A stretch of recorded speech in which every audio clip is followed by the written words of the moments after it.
আসসালামু আলাইকুম সুপ্রিয় শিক্ষার্থীরা, আজকে আমরা একটা গুরুত্বপূর্ণ টপিক নিয়ে আলোচনা করব ফ্রি হ্যান্ড রাইটিং এর। যে একটি ফরম্যাটে প্রবলেম রিলেটেড সকল প্যারাগ্রাফ লিখতে পারবে এই নিয়মে। দ্যাট মিন্স আমরা আমাদের বিভিন্ন প্রতিযোগিতামূলক পরীক্ষা থেকে শুরু করে একাডেমিক পরীক্ষা, এসএসসি, এইচএসসি, বিভিন্ন পরীক্ষায় একটা কমন বিষয় হলো আমাদেরকে প্যারাগ্রাফ লিখতে দেয়। তো প্যারাগ্রাফের মধ্যে একটা কমন টাইপের প্যারাগ্রাফ থাকে হলো প্রবলেম রিলেটেড, যেটাকে আমরা কজ এন্ড ইফেক্ট প্যারাগ্রাফ নামে জানি। যেরকম price hike, deforestation, child marriage, climate change, global warming, dowry system, water pollution, drug addiction, environment pollution, food adulteration, এই টাইপের প্যারাগ্রাফগুলো। তো এই টাইপের প্যারাগ্রাফগুলো কিভাবে আমরা একটু ফ্রি হ্যান্ড রাইটিং ব্যবহার করে লিখতে পারি সেটাই আমরা আজকে দেখব। আচ্ছা, তো এইখানে আমরা যেই প্যারাগ্রাফটা আসবে সেই প্যারাগ্রাফটার নাম আমরা নেব। সেই প্যারাগ্রাফটার নাম নিব। আচ্ছা, তো যেরকম পরীক্ষায় আসছে এনভায়রনমেন্ট পলিউশন, তো বলবো কি environment pollution is very harmful for hour. Environment pollution যেহেতু এটা দেশের জন্য ক্ষতিকর হইতে পারে, যে ইন কান্ট্রি অথবা যদি নেশন অথবা environment in the present time. তো ড্রাগ এডিকশন হলে অথবা হার্মফুল ফর আওয়ার লাইফ দিতে পারতাম, ফর আওয়ার লাইফ। আচ্ছা, ইন দ্য প্রেজেন্ট টাইম। তারপর it is a matter of sorrow that, এটা যেহেতু একটা নেগেটিভ টাইপের প্যারাগ্রাফ, তাহলে it is a matter of sorrow that. যদি কোনো ভালো কিছু তাহলে বলতাম it is a matter of joy that, অথবা ভালো এবং খারাপ এরকম না, নর্মাল কোনো তথ্য, তো ইট is a matter of fact that, এইভাবে বলা যেতে পারে। This problem is very dangerous, একবার বলছি হার্মফুল, আবার এখানে এসে বলছি ডেঞ্জারাস। দ্যাট মিনস হার্মফুল অথবা ডেঞ্জারাস শব্দগুলো কিন্তু একই, সিনোনিম আর কি। এখানে ডেঞ্জারাস, এখানে হার্মফুল লিখলে কোনো সমস্যা নাই। It is very well known to everybody that, very well known মানে খুব ভালোভাবে জানে সবাই, খুব সুপরিচিত। নোন মানে জানা, আর ওয়েল নোন মানে সুপরিচিত, আর ভেরি ওয়েল নোন খুব সুপরিচিত, যে সবাই জানে যে দিস প্রবলেম ইজ, আমরা নট অনলি বাট অলসো ব্যবহার করে দুইটা শব্দ বলবো, যেটা এই হার্মফুল বা ডেঞ্জারাস এর মতোই। তাহলে it is not only dangerous but also destructive. That means আমাদের তিনটা শব্দ জানা হয়ে গেল, একটা হলো হার্মফুল, একটা ডেঞ্জারাস, আর একটা হলো destructive. It is not only harmful but also ডেঞ্জারাসও বলতে পারতাম আমরা। তো ডেঞ্জারাস, ডিস্ট্রাকটিভ যেই শব্দ যেখানে সমস্যা নেই, কারণ এগুলো ঘুরে ফিরে ইউজ করা যাবে।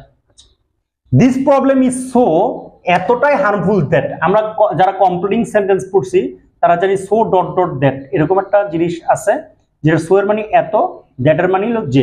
তো এতটাই হার্মফুল যে, this problem is so harmful that, এতটাই ক্ষতিকর যে উই ক্যান নট বাট অর্থ না করে পারি না। এটা কি না করে পারি না, আমরা এটাকে ইগনোর না করে পারি না। We can not but ignore it, এই সমস্যাটা এতটাই ক্ষতিকর যে এটাকে আমরা ইগনোর না করে পারি না।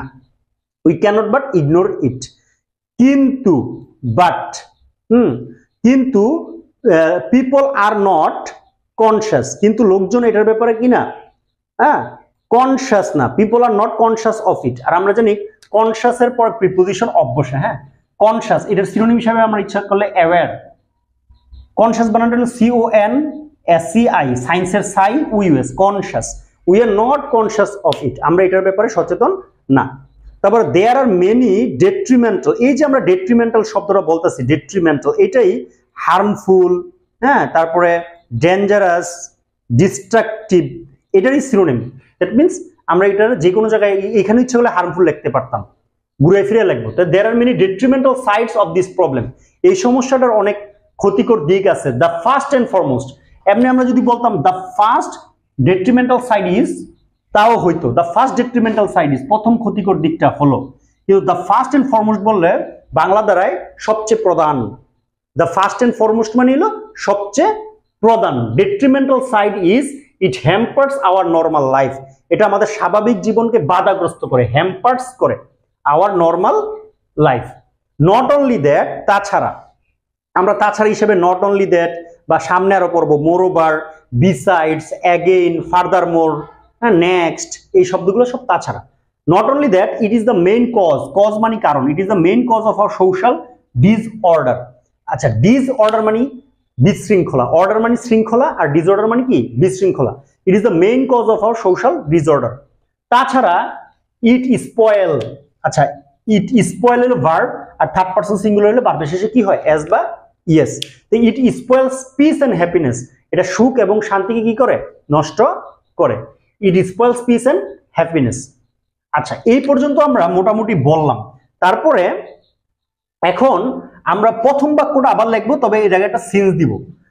আচ্ছা যেহেতু it is very harmful for our country অথবা নেশন অথবা environment in the present time, যেহেতু এটা ক্ষতিকর, we should try to remove it at any cost. At any cost মানে যে কোনো মূল্যে, তাহলে আমাদের এটা দূর করার চেষ্টা করতে উচিত। We should try to remove it, we should try to remove ইট মানে আমাদের এটাকে দূর করার চেষ্টা করা উচিত অ্যাট এনি কস্ট। এটার আরেকটা ইংলিশ আছে by hook or by crook, কেউ যদি লিখতে চাই লিখতে পারবে by hook or by crook. At any cost যে কথা, by hook or by crook একই কথা, মানে যে কোনো মূল্যকে এটাকে দূর করার চেষ্টা করতে হবে।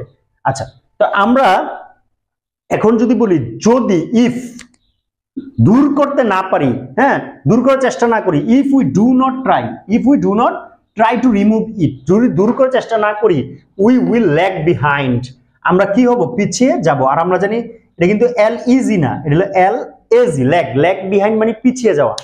তাহলে একটা জিনিস খেয়াল করি, আমরা প্রথম সো ডট ডট দ্যাট দিয়ে কথা বলছি, পরে এখন সিন্স দিয়ে বললাম, সিন্স দিয়ে বলার পরে এখন আবার ইফ দিয়ে বলতেছি। দ্যাট মিনস কমপ্লিট সেন্টেন্স আমরা যেই সকল রুলস গুলো শিখে এইগুলো দিয়ে আমরা একটা ফ্রি হ্যান্ড রাইটিং লিখে ফেলাইতে পারি।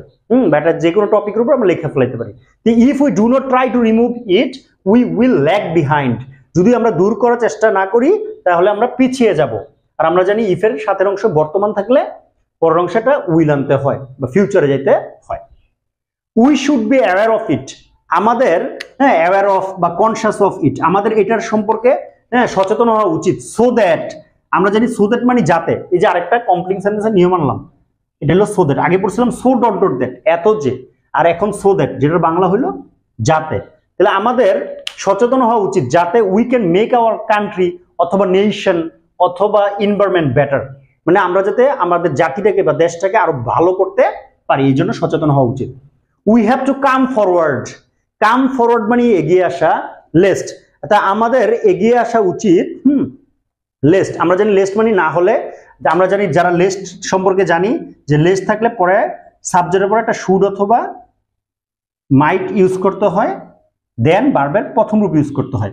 তো we have to come forward, আমাদের এগিয়ে আসা উচিত, হ্যাঁ আসতে হবে। লেস্ট উই শুড, আমরা বিপদে পড়ে যাবো, বিপদে পড়ে যাবো ইংলিশ কি ফল ইন ডেঞ্জার, বিপদে পড়ে যাবো ইংলিশ কি ফল ইন ডেঞ্জার, মানে আমাদের এগিয়ে আসতে হবে, না হলে আমরা বিপদে পড়ে যাব। আচ্ছা একবার আমরা খেয়াল করি প্রথম যে বাক্যটা বলছি এইখানে এসে সিন্স দিয়ে বলছিলাম, এখন আবার ওই বাক্যটারই আবার দো দিয়ে বলি। Though this problem is very harmful for our country nation বা environment in the present time, হ্যাঁ যদিও এটা ক্ষতিকর, we are indifferent to it, indifferent to মানে উদাসীন, ইনডিফারেন্ট টু, অনেকে মনে করে ডিফারেন্টের বিপরীত শব্দ ইনডিফারেন্ট, না ডিফারেন্টের বিপরীত শব্দ হলো সেম, আর ইনডিফারেন্ট অর্থ বাংলা হলো উদাসীন। তাহলে আমরা এটার ব্যাপারে উদাসীন, মানে যদিও এটা ক্ষতিকর আমরা এই সমস্যাটার ব্যাপারে উদাসীন। তো উদাসীন ইংলিশ কি ইনডিফারেন্ট, আর প্রিপোজিশন টু বসবে, ইনডিফারেন্ট টু ইট।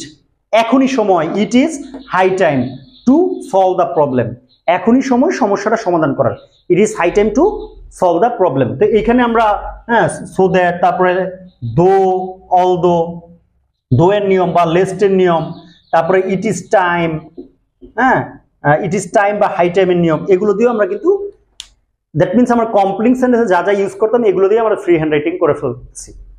তারপরে এখনই সময় সলভ দ্য প্রবলেম, তারপর একটা উপসংহারমূলক বাক্য, under the light off above discussion, under the light off above discussion, উপরের আলোচনার আলোকে, it can be said that, এটা বলা যায় যে, আচ্ছা ডিসকাশন মানে কি আলোচনা, আর অ্যাবাভ মানে উপরে, তা আন্ডার দ্য লাইট অফ মানে কি, লাইট মানে আলো, তা আন্ডার দ্য লাইট অফ মানে আলোকে, তো উপরের আলোচনার আলোকে it can be said that this problem is, এই সমস্যাটা আমরা কি বলছিলাম হার্মফুল, এবার মূল really very detrimental. That means আরেকটা আমরা মানে এটার এখানে হার্মফুল লিখছি, তো এখানে আর উপসংহার হিসেবে হার্মফুল লিখবো না, একটা সিনোনিম ইউজ করবো, রিয়েলি, আর একটা এক্সট্রা রিয়েলি শব্দ ইউজ করবো, really very detrimental for our country বা নেশন বা environment in the present time. তো এইভাবে সহজ উপায়ে আমরা আমাদের ফ্রি হ্যান্ড রাইটিংকে ডেভেলপ করে একটা যে কোনো বিষয় লিখতে পারি। স্পেশালি এখানে আমি ফোকাস দিছি কমপ্লিটিং সেন্টেন্সের নিয়মগুলো এবং কিভাবে সহজভাবে বাক্য গঠন করা যায়। তো এই ছিল আজকের প্যারাগ্রাফ সম্পর্কিত আলোচনা। সবার জন্য শুভকামনা। Thanks for watching.